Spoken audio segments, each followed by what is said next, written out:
આજે ફોકસમાં HEG અને graphite India આપણને રહેતા દેખાઈ રહ્યા છે. નબળા બજારમાં પણ ઓલમોસ્ટ 14% સુધીનો ઉછાળો કાઉન્ટર પર આપણને બનતો દેખાઈ રહ્યો છે. રીઝન છે કે યુએસની જે ગ્રેફટેક ઇન્ટરનેશનલ છે એમણે ગ્રેફાઇટ ઇલેક્ટ્રોડની કિંમતોમાં વધારો કર્યો છે. પ્રાઇસ હાઇકની જો વાત કરી લઈએ તો $6,000 લઈને $1,200 પ્રતિ ટન કિંમતો વધારવામાં આવી છે. એટલે ઓલમોસ્ટ 15 થી 30% ભાવ વધારો અહીંયાથી કરવામાં આવ્યો છે. હવે કિંમતો કેમ વધારવામાં આવી છે તો કિંમતો લાંબા સમયથી અનસસ્ટેનેબલ લેવલ પર આપણને રહેતી દેખાઈ રહી હતી. એને લીધે Q4 કેલેન્ડર યર FY25ની જો આપણે વાત કરી લઈએ તો એબિટા લોસ કંપનીને થતો દેખાયો હતો.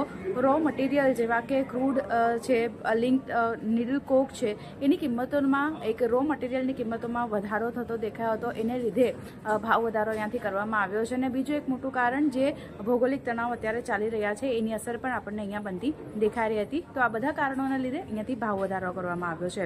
હવે લાંબા સમયથી જે માર્જિન થોડા આપણને દબાણમાં રહેતા દેખાયા હતા તો હવે પ્રાઇસ રિકવરીની આશા અહીંયા બનતી દેખાઈ રહી છે. અને આ ભાવ વધારો જે કરવામાં આવ્યો છે એને લીધે આ કાઉન્ટર પર ફોકસ બનતું દેખાઈ રહ્યું છે.